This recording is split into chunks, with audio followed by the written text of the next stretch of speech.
ನಮಸ್ಕಾರ ಸ್ನೇಹಿತರೆ, I series handmade ಮತ್ತು ಹ್ಯಾಂಡ್ ರಿಟನ್ ಚಾನಲ್ನ ಮನದಾಳದ ಸಾಲುಗಳ ಸಂಚಿಕೆಯ ಮತ್ತೊಂದು ವಿಶೇಷವಾದಂತಹ ಮಾಹಿತಿ ಭರಿತ ಸಂಚಿಕೆಗೆ ತಮಗೆಲ್ಲರಿಗೂ ಸ್ವಾಗತ.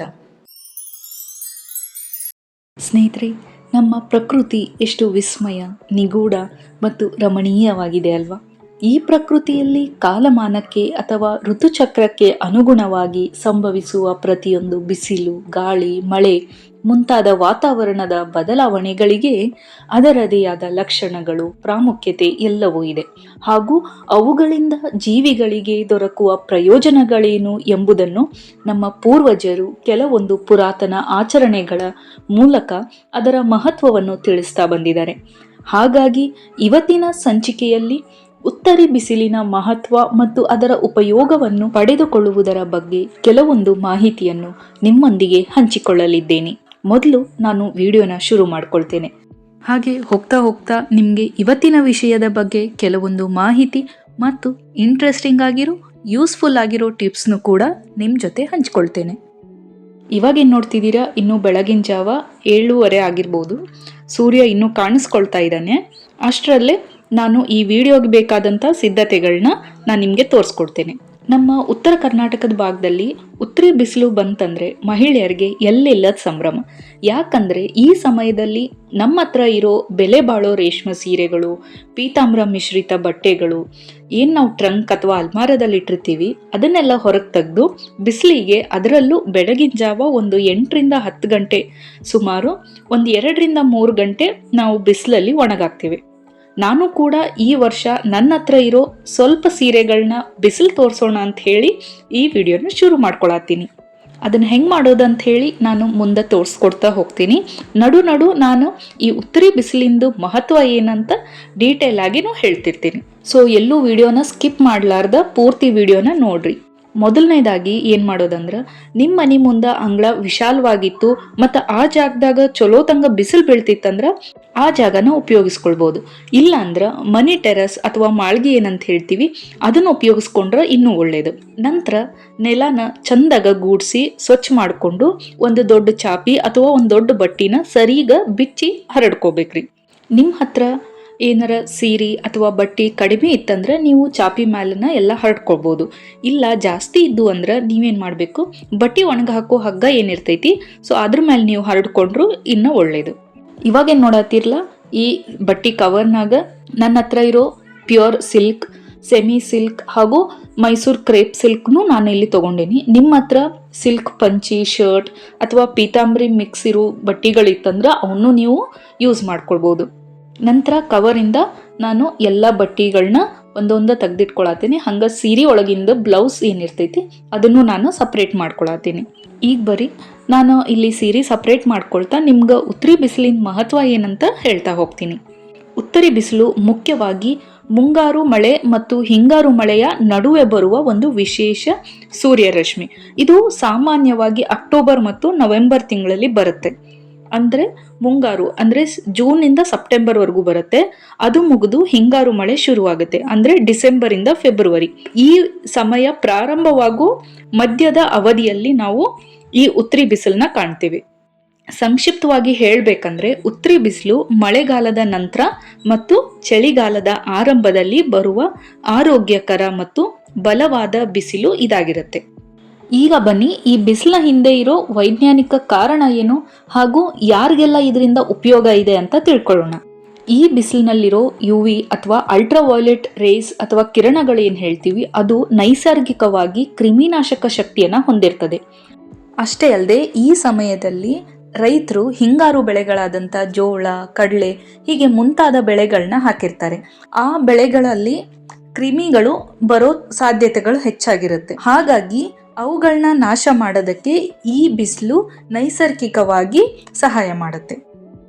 ಎರಡನೇದಾಗಿ ಈ ಬಿಸಿಲಿಂದ ಮಹಿಳೆಯರಿಗೂ ಉಪಯೋಗ ಇದೆ. ಅದು ಹೇಗೆ ಅಂದರೆ, ಈ ಸಮಯದಲ್ಲಿ ರೇಷ್ಮೆ ಬಟ್ಟೆಗಳು, ಸೀರೆಗಳು ಏನು ನಾವು ಒಳಗಡೆ ಮಡಚಿಟ್ಟಿರ್ತೀವಿ ಅದನ್ನು ನಾವು ನೀರಲ್ಲಿ ತೊಳೆಯೋಕ್ಕಾಗಲ್ಲ. ಹಾಗಾಗಿ ಅದನ್ನು ಹಾಗೆ ತೆಗೆದಿಡೋದ್ರಿಂದ ಅದರಲ್ಲಿ ಚಿಕ್ಕ ಪುಟ್ಟ ಹುಳಗಳಾಗೋದು ಸಾಧ್ಯತೆ ಇರುತ್ತೆ. ಹಾಗೂ ಬೆವರಿನ ವಾಸನೆ ಇರುತ್ತೆ, ಕಲೆಗಳಾಗಿರ್ತವೆ. ಹಾಗಾಗಿ ನಾವು ಆ ಸೀರೆಗಳನ್ನ ಹೀಗೆ ವರ್ಷಕ್ಕೊಮ್ಮೆ ಈ ಬಿಸಿಲಲ್ಲಿ ನಾವು ಹೊರಗಡೆ ಹಾಕೋದ್ರಿಂದ ಕ್ರಿಮಿಗಳು ಏನಾದರೂ ಇದ್ದರೆ ಅದು ಕೂಡ ನಾಶ ಆಗ್ತವೆ. ಏನಾದರೂ ಬೆವರಿನ ವಾಸನೆ, ಕೆಟ್ಟ ವಾಸನೆ ಇದ್ದರೆ ಅದು ಕೂಡ ಹೋಗುತ್ತೆ. ಹಾಗಾಗಿ ಈ ರೀತಿ ಮಾಡೋದ್ರಿಂದ ಬಟ್ಟೆಗಳ ಸಂರಕ್ಷಣೆ ಆದ ಹಾಗೆ ಅಂತ ಹೇಳ್ತಾರೆ. ಇದರಿಂದ ಬಟ್ಟೆ ಹೊಳಪು ಚೆನ್ನಾಗಿ ಬರುತ್ತೆ ಹಾಗೂ ಜಾಸ್ತಿ ದಿನದವರೆಗೂ ತಾಳ್ಕೆ ಬರುತ್ತೆ ಅಂತ ಹೇಳಲಾಗುತ್ತೆ. ಇವಾಗ ಎಲ್ಲ ಸೀರೆನೂ ಬ್ಲೌಸಿಂದ ಸಪ್ರೇಟ್ ಮಾಡ್ಕೊಂಡಾದ್ಮೇಲೆ ನಾನು ಒಂದೊಂದು ಸೀರೆನ ಅದರದ್ದು ಮಡಿಕೆ ಏನಿರುತ್ತೋ ಅದನ್ನೆಲ್ಲ ಓಪನ್ ಮಾಡಿಕೊಂಡು ಬಟ್ಟೆ ಒಣಗಾಕೋ ಹಗ್ಗ ಏನಿರುತ್ತೋ ಅದ್ರ ಮೇಲೆ ನಾನು ಹಾಕೊಳ್ತೀನಿ. ಸ್ವಲ್ಪ ಏನಾದ್ರೂ ಗಾಳಿ ಇತ್ತಂದ್ರೆ ಬಟ್ಟೆ ಕ್ಲಿಪ್ಸ್ ಹಾಕಿ ಸೆಕ್ಯೂರ್ ಮಾಡ್ಕೊರಿ, ಇಲ್ಲಾಂದ್ರೆ ಸೀರೆಗಳು ಗಾಳಿಗೆ ಕೆಳಗೆ ಬೀಳ್ತಾವೆ. ಅದೇ ರೀತಿ ನಾನು ಉಳಿದಿರೋ ಎಲ್ಲ ಸೀರೆನೂ ಇದೇ ರೀತಿ ಬಿಚ್ಚಿ ನಾನು ಹಗ್ಗದ ಮೇಲೆ ಹಾಕೊಳ್ತೀನಿ. ಸ್ನೇಹಿತರ, ಈ ವಿಡಿಯೋ ಬರೋದಕ್ಕೆ ಸ್ವಲ್ಪ ತಡ ಆಯ್ತು, ಯಾಕಂದ್ರೆ ನಾನು ಲಾಸ್ಟ್ ಮಂತ್ ಡಿಸೆಂಬರ್ನಾಗ ರಂಗೋಲಿ ಚಾಲೆಂಜ್ ವಿಡಿಯೋನ ಹಾಕಿದ್ದೆ. ಸೊ ಅದರಿಂದ ವಿಡಿಯೋ ಬರೋದು ಸ್ವಲ್ಪ ಲೇಟ್ ಆಯ್ತು. ಈಗಾಗಲೇ ಉತ್ತರಿ ಬಿಸಿಲಿನ ಟೈಮ್ ಏನೈತಿ ಅದು ಮುಗ್ದು ಹೋಗೈತಿ.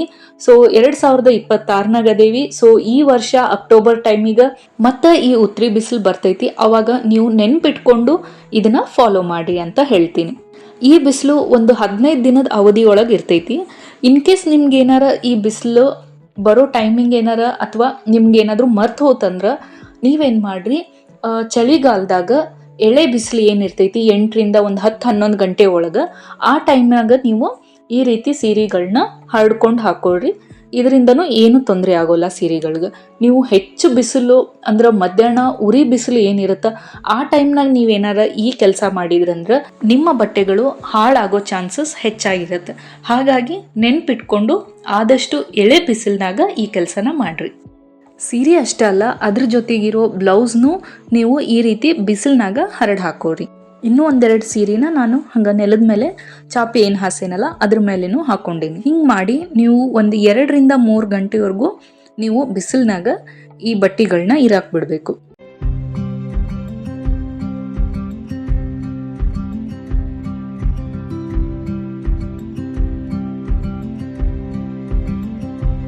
ಅದಾದ್ಮೇಲೆ ಒಂದೊಂದು ನೀಟಾಗಿ ಮಡಚಿ ಮತ್ತೆ ಎತ್ತಿಟ್ಕೋಬೇಕು.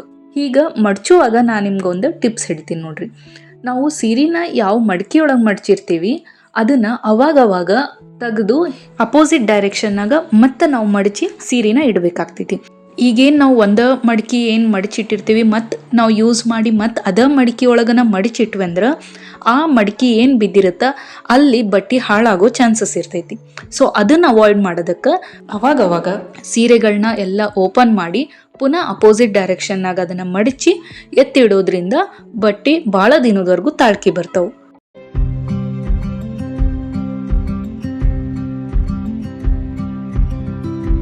ನೆಕ್ಸ್ಟ್ ಸ್ಟೆಪ್, ಇದು ಎಲ್ಲರಿಗೂ ಗೊತ್ತಿರೋದೇನ. ಯಾವಾಗಲೂ ನೀವು ಸೀರೆನ ಮಡಚಿಡುವಾಗ ಅದರದ್ದು ಮ್ಯಾಚಿಂಗ್ ಪೆಟಿಕೋಟ್ ಮತ್ತು ಮ್ಯಾಚಿಂಗ್ ಬ್ಲೌಸ್ ಏನಿರ್ತೈತಿ ಅದನ್ನು ಆ ಸೀರೆ ಒಳಗೆ ಇಟ್ಟು ನೀಟಾಗಿ ಮಡಚಿ ಎತ್ತಿಡ್ರಿ. ಇದರಿಂದ ಹುಡುಕು ಗದ್ದಲ ಆಗೋದಿಲ್ಲ, ಹಂಗೆ ಟೈಮ್ನು ಸೇವ್ ಆಗ್ತೈತಿ.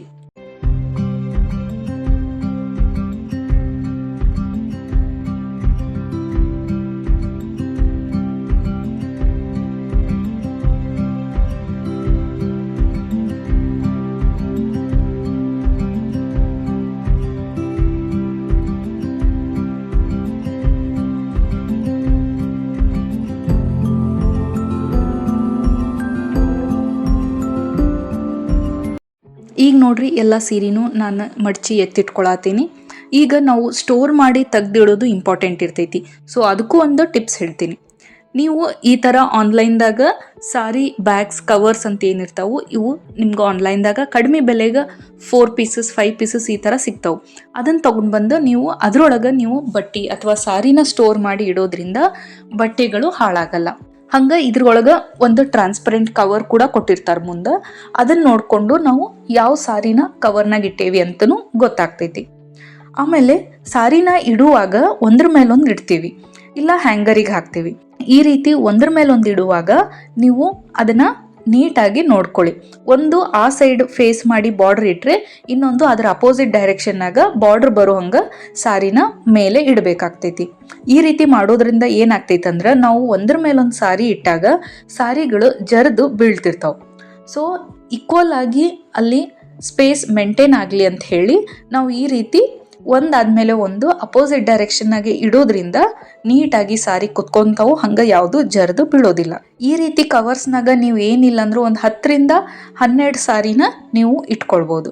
ಈ ಥರ ಬ್ಯಾಗ್ಸ್ ನಿಮ್ಗೆ ಅಫೋರ್ಡ್ ಮಾಡೋಕ್ಕಾಗತ್ತಿಲ್ಲ ಅಂದ್ರೆ ನೀವೇನು ಮಾಡ್ರಿ, ಮನೆಯೊಳಗೆ ಚೂಡಿದಾರ್ ವೇಲ್ಸ್ ಇರ್ತಾವೆ, ಅದು ಕಾಟನ್ ವೇಲ್ಸ್ ಇರ್ತಾವೆ, ಹಂಗೆ ಪಂಚೆ ಇರ್ತಾವೆ ಕಾಟನ್ದು, ಇಲ್ಲ ಮಲ್ಲಿನ ಬಟ್ಟೆ ಇರ್ತಾವೆ, ಅದ್ರೊಳಗೆ ನೀವು ಸ್ಪೆಷಲಿ ರೇಷ್ಮೆ ಸೀರೆನ ಸ್ಟೋರ್ ಮಾಡಿ ಇಡ್ರಿ. ಇದರಿಂದ ಬಟ್ಟೆ ಏನೂ ಹಾಳಾಗಲ್ಲ. ಇವಾಗೇನು ನೋಡತ್ತಿರಲ್ಲ, ಈ ವೈಟ್ ಬಟ್ಟೆಯೊಳಗೆ ಕಾಟನ್ ಬಟ್ಟೆ ಇದ್ರೊಳಗೆ ನಾನು ಮದ್ವಿದು ಪ್ಯೂರ್ ಸಿಲ್ಕ್ ಸಾರಿ ಏನದಾವು ಅದನ್ನಷ್ಟೇ ಎತ್ತಿಡ್ತೀನಿ.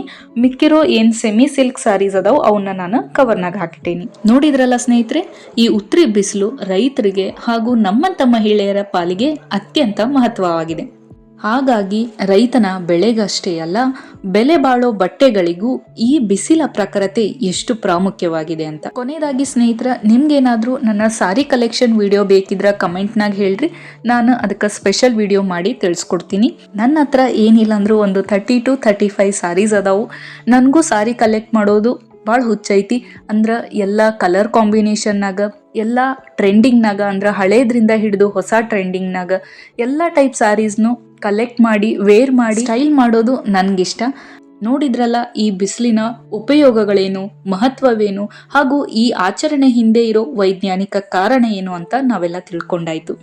ಇದೇ ರೀತಿ ಮುಂದೆ ಬರುವಂಥ ವಿಡಿಯೋಸಲ್ಲೂ ಬೇರೆ ಬೇರೆ ವಿಷಯದ ಬಗ್ಗೆ ನಿಮಗೆ ಮಾಹಿತಿನ ಕೊಡೋದಕ್ಕೆ ನಾನು ಸದಾ ಇಷ್ಟಪಡ್ತೇನೆ. ಇನ್ನೂ ಯಾರೆಲ್ಲ ಚಾನಲ್ಗೆ ಸಬ್ಸ್ಕ್ರೈಬ್ ಆಗದೆ ನೋಡ್ತಿದ್ದೀರಾ, ಮೊದಲು ಚಾನಲ್ಗೆ ಸಬ್ಸ್ಕ್ರೈಬ್ ಆಗಿ ಬೆಲ್ ಐಕನ್ನ ಪ್ರೆಸ್ ಮಾಡೋದನ್ನು ಮರಿಬೇಡಿ. ಇದರಿಂದ ನಮ್ಮ ಚಾನಲ್ನಲ್ಲಿ ಅಪ್ಲೋಡ್ ಆಗೋ ಎಲ್ಲ ವಿಡಿಯೋಗಳ ನೋಟಿಫಿಕೇಶನ್ ನಿಮಗೆ ಬಂದು ತಲುಪ್ತವೆ. ಮತ್ತೆ ಭೇಟಿಯಾಗೋಣ ಮುಂದಿನ ಮಾಹಿತಿ ಭರಿತ ಸಂಚಿಕೆಯಲ್ಲಿ. ಧನ್ಯವಾದಗಳು. ಶುಭ ದಿನ.